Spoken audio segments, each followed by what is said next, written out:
حكاية فيلمنا النهاردة عن أم بتنقل لبيت جديد مع بنتها الوحيدة وبتكتشف وجود مذكرات قاتل متسلسل في بيتها. ولما بتحاول توصل للقاتل بتتصدم من اللي عرفته. بيبدأ فيلمنا مع بنت اسمها فيرا وهي بتدور على الكلب بتاعها، وفجأة بتسمع صوت عربية بتخبطه، فبتروح أولجا والدتها تاخدها بسرعة وبترجعها للبيت. وبنشوف فيرا وهي عند دكتور كارلوس وبيكون طبيب نفسي وبيحاول يساعد فيرا علشان تتحسن من حادثة الكلب، ولكن فيرا بتكون رافضة تتكلم عن الكلب مهما الدكتور حاول معاها. وبعد الجلسة بترجع البيت مع والدتها، وبتكون أولجا لسه شارية البيت جديد بعد ما انفصلت عن فيكتور جوزها. وبتتصل أولجا بفيكتور وبتقوله إن فيرا بتتحسن في جلسات العلاج النفسي، وبتقوله إن الدكتور ملاحظ إنها ما بتحبش ماريانا حبيبة باباها الجديدة، وبتطلب منه ما يقابلهاش قدامها لحد ما تتقبل التغييرات اللي في حياتهم. وبتطلب منه كمان ما ينساش يتكلم مع دكتور كارلوس، ولكنه بيقول لها انه مشغول ومش هيقدر دلوقتي. ولما بتنيم أولجا بنتها بتخرج علشان تروح أوضتها وبتتفاجئ بإن باب المخزن اللي موجود في الدور الأخير مفتوح، فبتروح تقفله ولكنها بتسمع صوت خبط فبتطلع للمخزن وبتشوف شباك مفتوح، ولما بتقفله بتلاحظ صوت في الصندوق اللي وراها فبتفتحه وبتلاقي فيه مذكرات وحاجات غريبة. وفجأة بتسمع صوت حد طالع على السلم فبتفتكر إنها فيرا بنتها، وبتطلب منها ترجع لأوضتها ولكنها بتتفاجئ بإن مفيش حد غيرها في المكان. وتاني يوم بتتصل بماجو السمسار اللي اشترت منه البيت، وبتقوله إن في صندوق غريب لسه موجود في البيت، وبتطلب منه يتواصل مع السكان اللي كانوا قبلها علشان لو كان بتاعهم يرجعوا ياخدوه.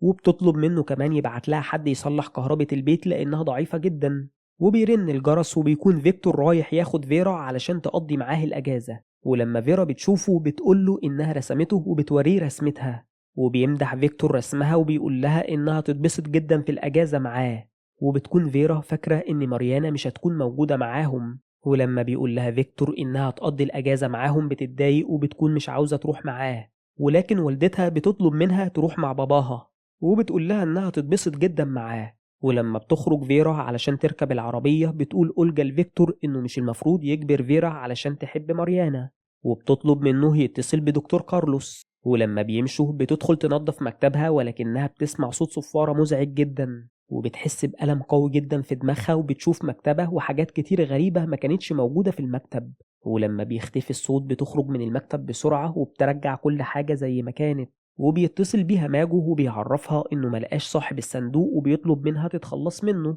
ولما بتطلع أولجا للصندوق بتفتحه تاني وبتفتح المذكرات اللي موجودة فيه، وبيكون صاحب المذكرات بيكتب فيها عن ضحاياه اللي قتلهم. فبتخاف أولجا وبتخرج الصندوق من البيت وبترجع تنظف المكان تاني، ولكنها بتتفاجئ لما بتلاقي الصندوق رجع مكانه. وبتخاف وبتاخد شنطتها وبتكون هتمشي من البيت. وبيتصل بيها فيكتور وبيعرفها إن فيرا في المستشفى. ولما بتروح لهم المستشفى بتعرف إن فيرا جرحت إيديها بالسكينة وبتعتذر لها ماريانا وبتقول لها إنهم كانوا بيحضروا الأكل مع بعض. ولما فيرا مسكت السكينة أخدتها منها لأنها خطر عليها، ولكن لما بعدت عنها لقيتها مصابة. فبتطلب أولجا من فيكتور إنه يروح يجيب لها مية وبتفضل مع ماريانا لوحدهم، وبتقول لها ما تخافش لأن الأطفال دايما بيجرحوا نفسهم. ولكن ماريانا بتفضل حاسة بالذنب وبتقول لأوليجا إنها متأكدة إنها أخدت السكينة وشالتها في الدرج وإن فيرا هي اللي طلعتها تاني بنفسها. وفي اللحظة دي بتخاف أوليجا لأن معنى كلامها إن بنتها اتعمدت تجرح نفسها. وبيروح لهم الدكتور اللي مسؤول عن بنتها وبيقول لها إن إصابتها قوية جدا وبيطلب منها ما تخليش فيرا تحرك إيديها ولا تلعب بيها لمدة 3 أيام. وبيرجع فيكتور وبتقول لأوليجا إنها مش هتقدر تاخد فيرا معاها للبيت لأن عندها تسريب غاز ولسه ما تصلحش. فبتعرض عليها ماريانا إنها تروح مع فيكتور البيت وهي هتروح تبات عند صاحبتها، فبتوافق أوليجا وبتشكرها. ولما بيرجعوا للبيت بتكون فيرا بتلعب مع باباها وهي مبسوطة، ولما بتسألها والدتها هي ازاي جرحت ايديها ما بتردش عليها. فبيقول لها فيكتور تروح تتفرج على التلفزيون، وبيطلب من أوليجا إنها تكون متفهمة وما تجبرهاش على الكلام. وبيقول لها إنها بتضغط عليها، ولكن أوليجا بتقوله إنه مش مسؤول وإنه لازم يكون خايف على بنته زيها. وتاني يوم بتكون أوليجا بتقرأ عن الحوادث الخارقة للطبيعة وبتحاول تلاقي تفسير للي حصل في البيت. وبتقول لفيرا إنها تفضل مع باباها، ولكن فيرا أول ما بتسمع صوت ماريانا بتقول لها إنها عايزة تمشي معاها، ولكن أوليجا بترفض فبتتضايق فيرا وبتطلع أوضتها. وبتقول أوليجا لفيكتور ما يرجعش فيرا البيت قبل ما تتصل عليه وبتسيبهم وبتمشي. وبتروح أوليجا لدكتور كارلوس وبتقول له إنها محتاجة مساعدته وبتطلب منه يروح معاها البيت. وبتوريه الصندوق وبتحكي له على اللي حصل وما بيكونش مصدقها، وعلشان تثبت كلامها بيسيبوا الصندوق تحت وبيطلعوا للمخزن. وبيتفاجئ كارلوس لما بيلاقي الصندوق موجود قدامه في المخزن كمان، وبتقول له أوليجا إنها متأكدة إن الصندوق ده كان فاضي لما اشتروا البيت. وبيفتح كارلوس الصندوق وبترجع أوليجا تشوف حاجات مش موجودة حواليها، وبتشوف سرير وأدوات تعذيب في المخزن. وبياخد كارلوس المذكرات وبينزلوا يدوروا على أسماء الضحايا اللي موجودة فيها على الإنترنت، ولكنهم ما بيوصلوش لأي حاجة، لدرجة إن أوليجا بتشك إن المذكرات دي مش حقيقية. ولكن كارلوس بيقول لها إن التفاصيل اللي موجودة في المذكرات دي وطريقة التعذيب بتدل إنها حقيقية، وبيقول لها إن مش ممكن حد يكتبها بالدقة دي إلا لو كانت حصلت فعلا. وبيعرض عليها ياخدوا المذكرات دي لصديقته داريا لأنها خبيرة خطوط وهتقدر تساعدهم. ولأن أولجا بتكون خايفة بترفض وبتكون مركزة مع الحلق اللي لقيته في الصندوق.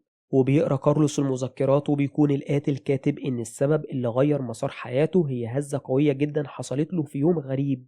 وبتندم أوليجا لأنها حطت كل فلوسها في البيت ده وبتكون خايفة على بنتها. وبتلاقي رسمة في المذكرات دي شبهها باستثناء إن في جرح في وشها. وبيقول لها كارلوس إنهم لازم يعرضوا المذكرات دي على داريا علشان تساعدهم، وبيقول لها إن عن طريقها هيقدروا يوصلوا للكاتب أو تديهم معلومات عنه تساعدهم. وبتوافق أوليجا، ولكن بيجيلها اتصال من الأمن وبيعرفها إن فيكتور وفيرا رجعوا، فبتقول له يدخلهم.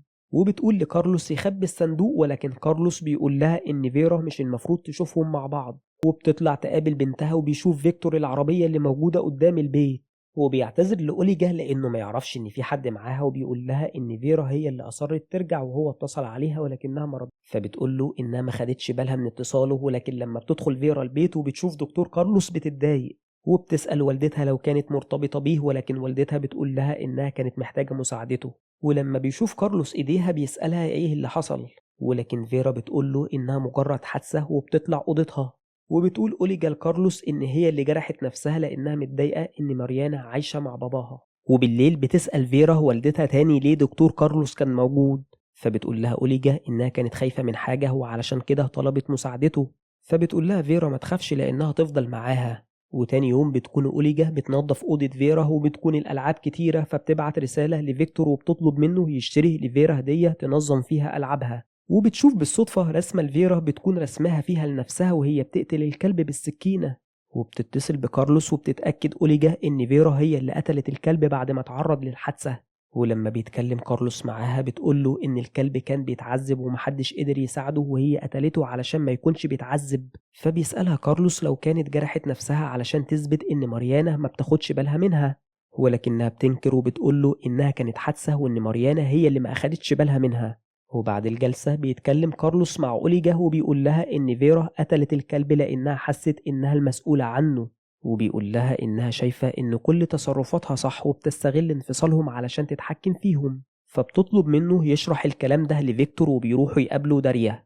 ولما بتحلل الخط والرسومات اللي موجودة في المذكرات بتقول لهم إن في 2 من الضحايا المذكورين في المذكرة ماتوا بالفعل، ولكن مارتن الضحية الثالثة لسه عايش. وبتعرفهم إن القاتل بنته اللي شجعها على القتل هي حادثة مش مقصودة أذت فيها شخص قريب منها، وبيكون واضح من الرسومات إنها مهووسة بالتعذيب والمعاناة. وبتقول إن القاتلة سنها حوالي 40 سنة وبتحاول تبين إنها متكيفة مع المجتمع وتخفي الجزء المظلم منها. ولما بتسألها أوليجا لو كانت تقدر تعرف اسمها بتقول لها داريا إنها مش عارفة اسمها ولكنها شخص عنده إعاقة في إيديه، وبتوريها الطريقة اللي بتكتب بيها وبتعرفهم إن الكتابة من فترة قريبة. وفي الوقت ده بتخاف أوليجا وبتخرج من المكان. ولما بيروح كارلوس وراها بتقوله إنها عايشة مع بنتها في بيت فيه قاتلة، فبيطمنها كارلوس وبيبعت لفيكتور وبيطلب منه يرجع فيرا من المدرسة ويخليها عنده في البيت. وبترجع أوليجا للبيت وبيديها كارلوس مهدئ وبيطلب منها ما تاخدش منه أكتر من 2 في اليوم، وبيطلب منها تهدى. فبتروح أوليجا للحمام، ولما بتخرج بتلاقي باب المخزن مفتوح تاني وبتشوف القاتلة وهي داخلة أوضة نومها. ولما بتدخل وراها بتخرج القاتلة من الباب وبتتخبط أوليجا في الباب ووشها بيتجرح. وبيروح لها كارلوس ولكنه ما بيلاقيش حد في الأوضة، فبتروح أوليجا للصندوق وبتلاقي فيه مذكرات جديدة اتكتبت عن مارتن، وبتقول لكارلوس إن القاتلة موجودة في بيتها. فبيساعدها كارلوس تعالج الجرح اللي حصل في وشها، وبيطلب منها تروح المستشفى ولكنها بترفض. فبتطلب منه يصدقها وبتوريه صورتها اللي موجودة في المذكرات.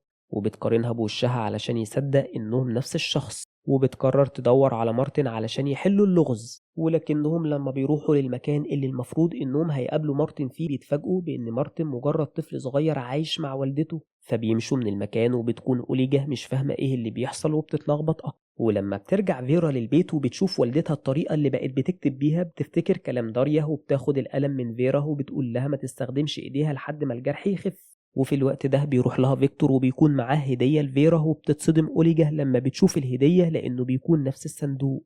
وبتفقد وعيها ولما بتفوق بتاخد فيرا للصندوق اللي موجود في المخزن وبتوريها الحاجات اللي موجودة فيه وبتسألها لو كانت شافتهم قبل كده، ولكن فيرا بتقول إنها أول مرة تشوفهم. ولما بتبص أوليجا في المذكرات بتعرف إن مارتن خلاص مات، وبتتصل بكارلوس وبتقوله إن فيرا هي اللي قتلت مارتن، وبتفضل تعيط لأن بنتها تكون قاتلة. ولكن كارلوس بيقول لها إن بنتها لسه صغيرة ولسه بتتعلم إزاي تتعامل مع مشاعرها، وبيقول لها إن المشكلة كلها هتبدأ لما هتتسبب في قتل شخص مقرب منها من غير ما تقصد، وإن بعد كده هتتحول لمهووسة بالقتل. وبيقول لها إنهم لازم يراقبوا الاهتزاز اللي اتكلمت عنه في مذكراتها علشان يمنعوا الحادثة اللي هتحصل، ولكنها بتشك إن ضحيتها الأولى كانت الكلب بتاعها. ولكن لما بيسألوا داريا بتتأكد إن الضحية الأولى كان شخص كبير مش حيوان، وبتقول إن ده حصل في فترة طفولتها، وإن في الوقت ده غريزة القتل كانت مش موجودة عندها، ولكن في شخص حاول يقتلها بعد الحادثة دي ومن بعدها السلوك السادي هيكبر جواها. وبتقول لهم إن محاولة القتل كانت وهي لسه صغيرة، وبتطلب منهم يكونوا حذرين في تعاملهم مع الموضوع ده. وبتكون أوليجا موجودة مع فيرا في حفلة وفيكتور وماريانا موجودين معاهم، وبتلاحظ أوليجا إن بنتها بتبص بغضب، ولما بتشوف هي بتبص على إيه بتلاقيها بتبص على حلق ماريانا، وبيكون هو نفس الحلق اللي موجود في الصندوق. وفي اللحظة دي بتربط كل حاجة ببعض وبتتأكد إن بنتها هي اللي هتكتب المذكرات في المستقبل. ولما بيرجعوا البيت بيفضل فيكتور وكارلوس يحاولوا يتواصلوا معاها ولكنها بترفض تتكلم مع أي حد، وبتفضل مع فيرا لوحدهم. ولما بتشوف فيرا اتصال من فيكتور بوالدتها بتسألها تعمل إيه علشان ما تروحش معاه، فبتطمنها أوليجا وبتقول لها إنها تفضل معاها. وبترد على فيكتور وبعد أسبوع بتقوله إن فيرا كانت تعبانة وعلشان كده كانت مشغولة وما ودتهاش المدرسة. ولما بيطلب يكلمها بتقوله إنها نايمة ومش هتقدر تصحيها. وبتكون فيرا بتلعب في أوضتها وبتسمع أوليجا صوت في المخزن، ولما بتطلع بتفضل تتكلم مع فيرا اللي جاية من المستقبل وبتطلب منها تتكلم معاها علشان تساعدها، وبتعرفها إنها والدتها وبتسمع صوت من الصندوق. ولما بتفتحه بتكون كل حاجة زي ما هي، وبتفضل أوليجا تسأل فيرا هي كانت تقصد إيه بالاهتزاز اللي اتكلمت عنه، وبتسألها مين حاول يقتلها ولكن مفيش حد بيرد عليها. وبتختفي كل حاجة من الصندوق وبتشوف فيرا وهي نازلة من المخزن وداخلة أوضتها، وبتفضل تخبط على الباب. ولما بتفتح الباب بتلاقي بنتها مجروحة في وشها، فبتعتذر لها وبتوعدها إنها تكون كويسة، وبتفضل معاها في البيت وما بيخرجوش أبدا. وبيروح فيكتور علشان يشوف بنته وبيكون كارلوس معاه. ولما بتسمع فيرا صوت باباها بتستخبى وبتكون مش عايزة يشوفها. ولما بتطلع فيرا لأوضتها ما بتتكلمش معاه ولكنه بيشوف الجرح اللي موجود في وشها وبيعتقد إنه أوليجا ضربتها، وبيقول لها إنه هياخدها منها وبيمشي. وبتلوم أوليجا كارلوس على اللي حصل وبتقول له إنها مش هتقدر تبعد عن بنتها لأن اللي مكتوب في المذكرة بيحصل، وبتقول له إنها بتواجه كل ده لوحدها.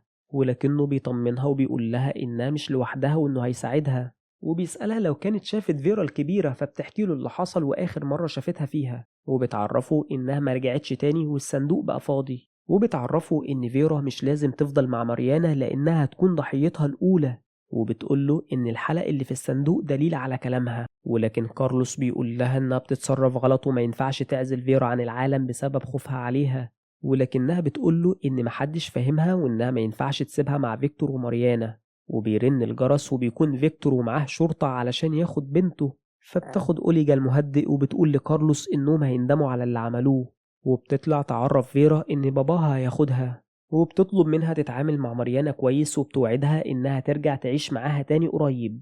وبتودعها فيرا وبتروح مع فيكتور ولكنها بترفض تاكل. ولما بتحاول ماريانا تقرب منها فيرا بتصدها وبتقول لها إنهم مش أصحاب. ولما بيسألها باباها هي ليه كذبت عليه مع مامتها وقالت إنها مريضة بتقوله فيرا إن هو كمان بيكذب عليها طول الوقت، وبتقوله إنه بيجبرها تكون مع ماريانا وبتسيبهم وبتروح أوضتها. وفي الوقت ده بتكون أوليجا وكارلوس بيحاولوا يوصلوا الحل، وبتكون أوليجا شربت من المهدئ كتير فبيعالجها كارلوس قبل ما يجيلها تسمم، وبيحصل زلزال في الوقت ده. ولما بتشوف فيرا باباها مع ماريانا بتدخل أوضتها وبتقفل الباب وبترفض تفتح له، وبتفهم أوليجا إن الهزة اللي فيرا قصدتها في المذكرات هي الزلزال، وبتقول لكارلوس إنها لازم تلحق بنتها. وبتكون فيرا في الوقت ده في أوضتها وسامعة باباها وماريانا وهما بيتكلموا مع بعض، وبتكون ماسكة مقص كبير في إيديها. وبتروح أوليجا وكارلوس علشان ياخدوها، ولكن الطريق بيكون مقفول بسبب الزلزال. وبتقرب فيرا في الوقت ده من ماريانا وبتاخد الحلق بتاعها وبتفضل تبصلها بكره، وبتكون هتقص شعرها ولكن ماريانا بتصحى وبتبعدها عنها. وبيصحى فيكتور وبيخرجها من الأوضة وبيفضل يزعق لها وبيسألها هي هتعمل إيه بالمقص ده. وبتعيط فيرا وبتقول له إنه بيأذيها، ولكنه بيفضل يسألها هي كانت هتعمل إيه بالمقص ده. وبتفضل فيرا تقول له إنها عايزة تروح لمامتها وبتبعده عنها. فبيقع من على السلم وبتوصل أوليجا في نفس الوقت ده، ولكن للأسف بتوصل بعد ما بيكون فات الأوان. وبيموت فيكتور، ولكن فيرا ما بتتأثرش أبدا باللي حصل. وبتوصل الشرطة وبتفضل تحقق في اللي حصل طول الليل. وتاني يوم بتاخد أوليجا بنتها وبتهرب من الشرطة وبتركب عربيتها، وبتقول لها فيرا إنها أخيرا مش هتضطر تروح لبيت ماريانا تاني. فبتقول لها أوليجا إن باباها مات وهي مش مهتمة باللي حصل، وبتقرر تنهي حياتهم وبتسوق بأعلى سرعة وبتعمل حادثة وبتتقلب بيهم العربية. ولكنها بتفوق وبتلاقي نفسها في المستشفى وبنتها بتبصلها بكره وبتسألها هي كانت عايزة تقتلها ليه. فبتتأكد أوليجا إنها مش هتقدر تغير المستقبل وإنها كانت السبب اللي خلى بنتها قاتلة. ولحد هنا بيكون خلص فيلمنا النهاردة، وبنتعلم منه إن قدر ربنا نافذ نافذ ومش هنقدر نغيره. ولو عجبك الفيلم ما تنساش اللايك والشير وتفعل زر الجرس وسيب لنا رأيك في الكومنتات وقول لنا إيه الأفلام اللي حابب إننا نلخصها لك.